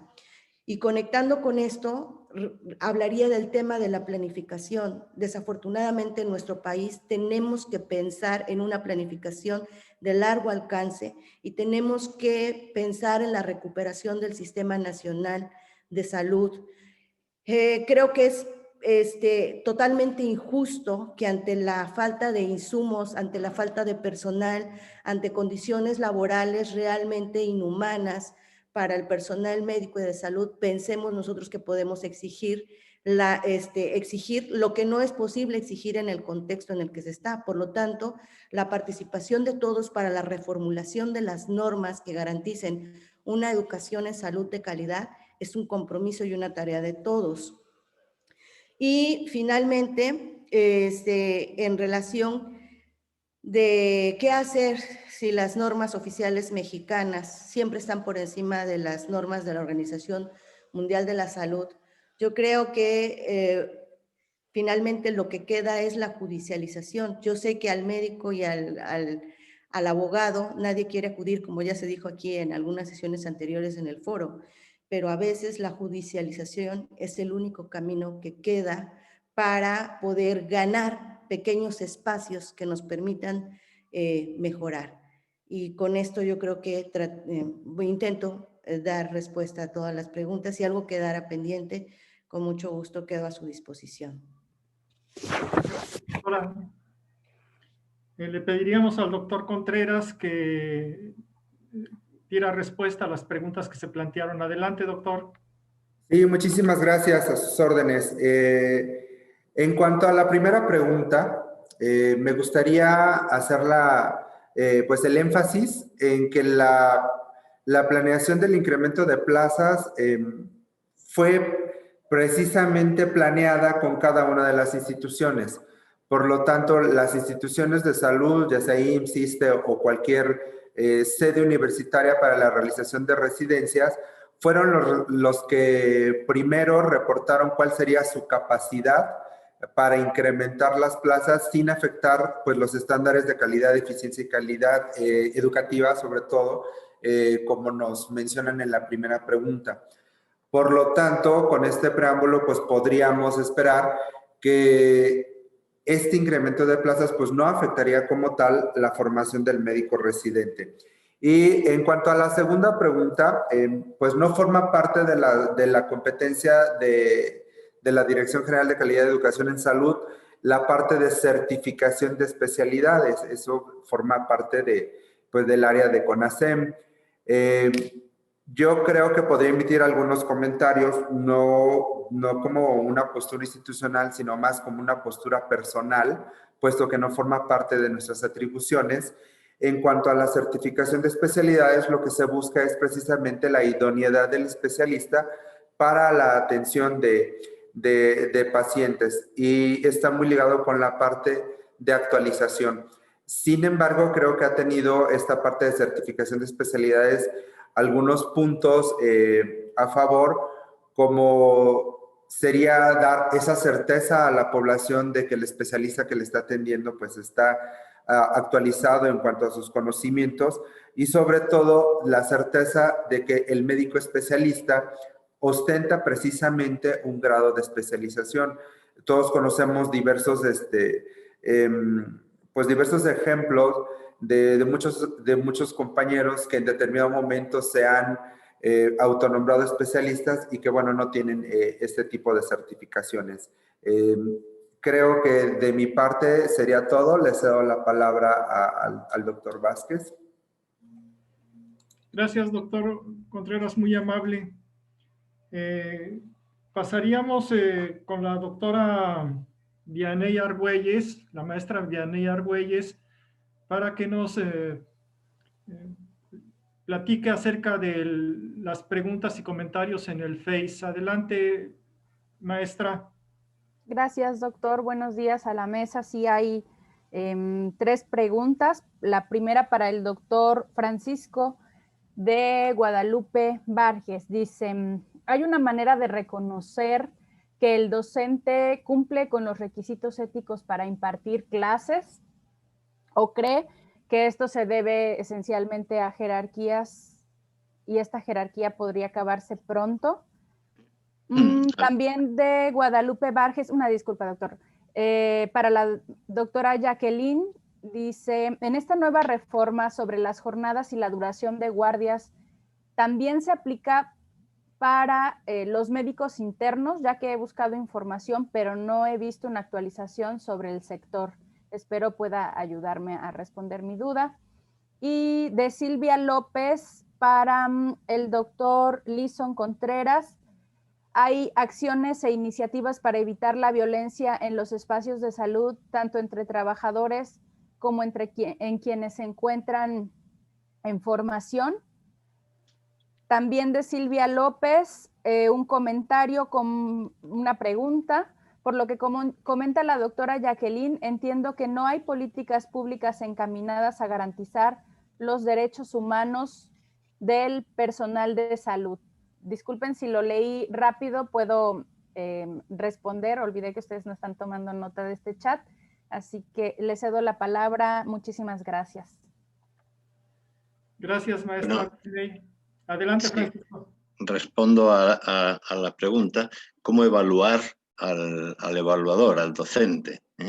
Pues pregunta complicada. Yo creo que no depende solamente de la categoría, de si es profesor titular, asociado, si es jefe de servicio o no. Creo que lo que hace falta para poder evaluar bien es que haya mecanismos de participación de todos, de los docentes, que puedan ser valorados por los demás docentes y también por sus estudiantes. Los docentes evaluamos a nuestros estudiantes continuamente, pero luego no nos gusta mucho que nos evalúen a nosotros. Y sin embargo suelen decirnos cosas bien interesantes. Yo leo todos los años al final de curso, me interesa muchísimo saber qué es lo que me han puesto mis estudiantes, porque sé que si he cometido algún pequeño error, lo van a decir.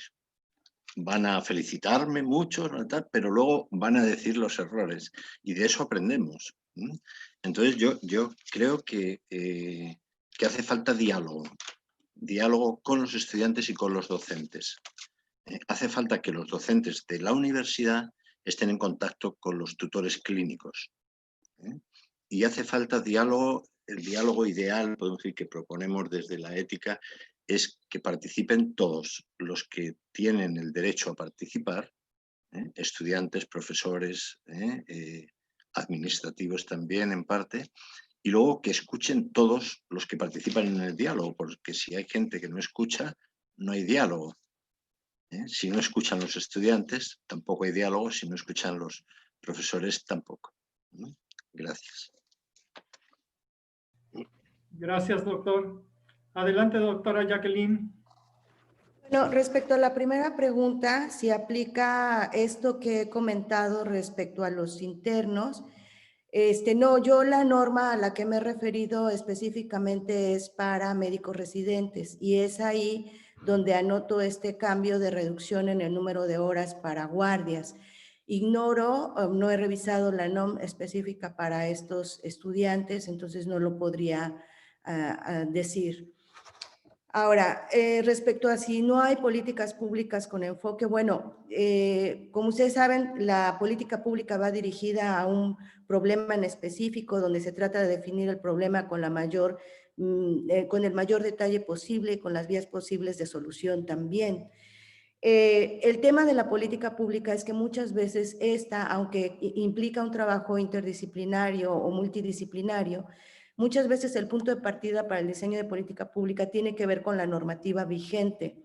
Por lo tanto, si tenemos una normativa vigente que es insensible o es omisa respecto al respeto de los derechos humanos de los médicos residentes, lo más probable es que la política no vaya más allá de lo que dice la norma. Y esto se suma al problema de la insensibilidad en el tema de los derechos humanos en sectores específicos, así como a la falta de formación ética. Porque yo creo que cualquiera que se enfrentara a la idea de tener que trabajar 80 horas a la semana, cualquiera diría, bueno, si yo me pongo en los zapatos del médico residente, yo diría, no sé si aguante 80 horas de trabajo en una semana, cuando lo que legalmente tendría que ser 40, sobre todo considerando el trabajo tan delicado que implica la integridad física, implica la vida, implica la salud de las personas, pues desde una perspectiva ética, desde una perspectiva moral, pues sería claro que ese tipo de disposiciones es incorrecta. Entonces, al partir la política pública desde una norma que no tiene esta perspectiva de derechos humanos y no tiene esta perspectiva ética, pues obviamente vamos a tener políticas públicas que no son atentas a estas problemáticas que está presentando el sector de los estudiantes, el eslabón más débil de la cadena, los estudiantes de medicina. Y ahí cerraría. Gracias, doctora. Adelante, doctor Contreras. Sí, muchas gracias. En cuanto a esta pregunta relacionada con violencia pues en la formación, creo que aún adolecemos en todas las instituciones de una política o un hilo conductor para el tratamiento específico de este problema. Hay algunas iniciativas, la mayoría han quedado a nivel de encuestas, pero creo que sí es necesario evidenciar primero y dimensionar el problema y posteriormente pues esto llevarlo a la parte normativa. Dentro de lo que yo conozco hasta mi ámbito de competencia, ha habido muchas iniciativas para tratar precisamente la violencia a nivel de médicos pasantes, donde la violencia no solo ha sido visibilizada por parte del personal de salud, sino también por la misma población y está muy, muy asociada a la integridad física y al riesgo de agresión, como bien también es evidenciado en este informe de OBM. Creo que todavía nos hace falta mucho por trabajar en esta parte, pero creo que sí hay muchos esfuerzos por integrarlo a la mayor brevedad, no solo a nivel de médicos pasantes, sino también en la atención de médicos residentes y médicos internos de pregrado. Gracias. Gracias, doctor Contreras. Con esto estaríamos cerrando la actividad programada del día de hoy. Ciertamente quedan algunos comentarios, quedan algunas preguntas. Es un tema muy amplio, tiene muchas aristas. No hemos tenido oportunidad de analizar todas, ¿no? Por ahí está la arista económica, ¿no? Que me parece que es una de las determinantes de la situación actual. Pero que bueno, uno de los objetivos precisamente del Observatorio de Educación Médica y Derechos Humanos es estar dando un seguimiento continuo a todas estas temas, a los indicadores, a las encuestas y hacerlo visible, como bien han dicho ustedes, por un lado, y por otro lado, pues convocar a todos los participantes o a todos los actores de la educación médica, empezando, como lo decíamos desde el principio de este cuarto foro, que tiene como eje central la seguridad del paciente, pues estaríamos empezando por los propios pacientes. Creo que los pacientes tienen mucho que decir porque son los directamente afectados y los servicios de salud están en razón, su razón de ser es precisamente la salud de los pacientes. Sin más, yo les daría las gracias a todos nuestros participantes. Muchas gracias a la doctora Eufrosina, a la doctora Jacqueline, al doctor Francisco León y al doctor Contreras. Muy amable y le da nuestros saludos al doctor Mancilla. Pasaría la palabra, como les comenté al principio de la sesión, al maestro José Otón Flores Consejo, coordinador de los observatorios universitarios, para que nos hiciera el favor de dar por terminadas la cuarta jornada de Educación Médica y Derechos Humanos. Adelante, maestro. Muchas gracias a todas y a todos. Gracias, Domingo, por darme esta oportunidad. Y quiero decirles nada más que ante lo que hoy estamos viviendo respecto al crecimiento casi irresponsable de información de fácil acceso, pero que no siempre está sustentada en hechos y datos disponibles, los observatorios académicos son instancias de producción de información útil, tanto para la ciencia como para los actores sociales en sus acciones de participación, o para los tomadores de decisión que requieren mayor certeza y confianza en los datos. Hoy día, los observatorios son entornos o foros descriptivos y suelen contar con una base de datos e indicadores sobre temas específicos. Un observatorio académico tiene como objetivo fundamental el acumular datos e información y dar seguimiento a un objeto de estudio y hacerlo a través de herramientas de medición e indicadores para el monitoreo, observación y análisis debidamente calibrados o validados de acuerdo con los requerimientos y dictados del rigor del trabajo científico. El Observatorio de Educación Médica y Derechos Humanos, haciendo uso de datos e indicadores debidamente validados por la metodología científica, hace visible, y esto es muy importante, hace visible la situación actual de las condiciones laborales de los estudiantes de medicina. Y como muy bien apunta la doctora Jongitud Zamora, son muy frecuentemente considerada condición de empleados más que de estudiantes en las instituciones de salud. Condiciones que, tal como nos documentaban la doctora Castillo y el doctor León Correa, no es privativa de Veracruz, sino que se presenta en otros estados de nuestro país y en otros países del mundo. El Observatorio de Educación Médica y Derechos Humanos nos ofrece también, como muy bien lo apunta en el prólogo del informe que hoy nos ocupa la doctora María Magdalena Hernández Alarcón, quien por cierto me ha pedido que les haga llegar sus afectuosos saludos, interesantes conclusiones que seguramente servirán para la mejora continua de los procesos de todas las partes involucradas en el desarrollo profesional, y muestra el compromiso universitario con su comunidad y su entorno. Es pues un honor para mí ser testigo de los excelentes resultados y de la terminación, declarando clausurado oficialmente, siendo las 10:55 horas de este 1 de diciembre de 2020, año de profundas reflexiones, los trabajos de este cuarto foro de educación médica y derechos humanos, que ha revisado a la luz de los resultados de los datos obtenidos bajo el rigor de la metodología científica del OBM, la seguridad del practicante y el derecho a la salud de la educación médica. Muchas gracias y enhorabuena a todos ustedes.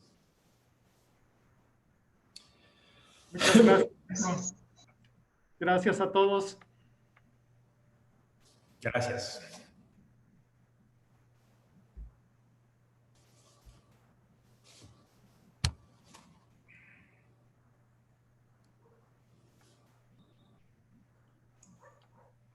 Gracias, Francisco. Gracias, Jacqueline. Gracias, maestra Eufrosina. No sé si todavía esté por ahí.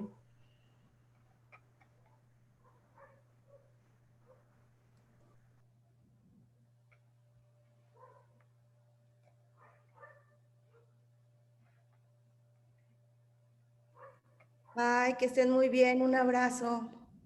Bye. Gracias, igualmente. Que estés muy bien, Jacqueline. Bye.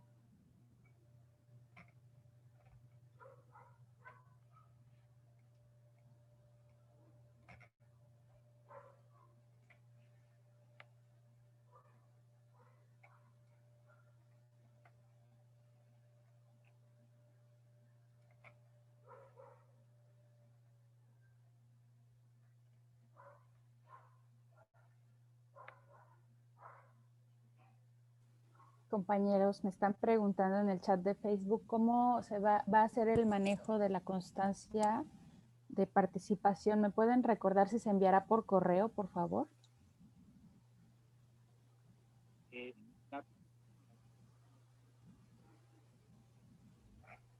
Bueno, la intención es esa.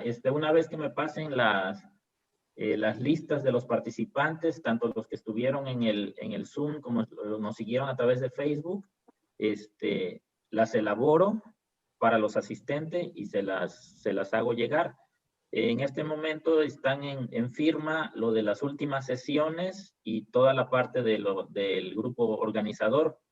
Estaría nada más pendientes de elaborar las constancias para los asistentes. Muchas gracias. Si gustan, ya podemos cortar la transmisión en Facebook. Gracias, muy amables.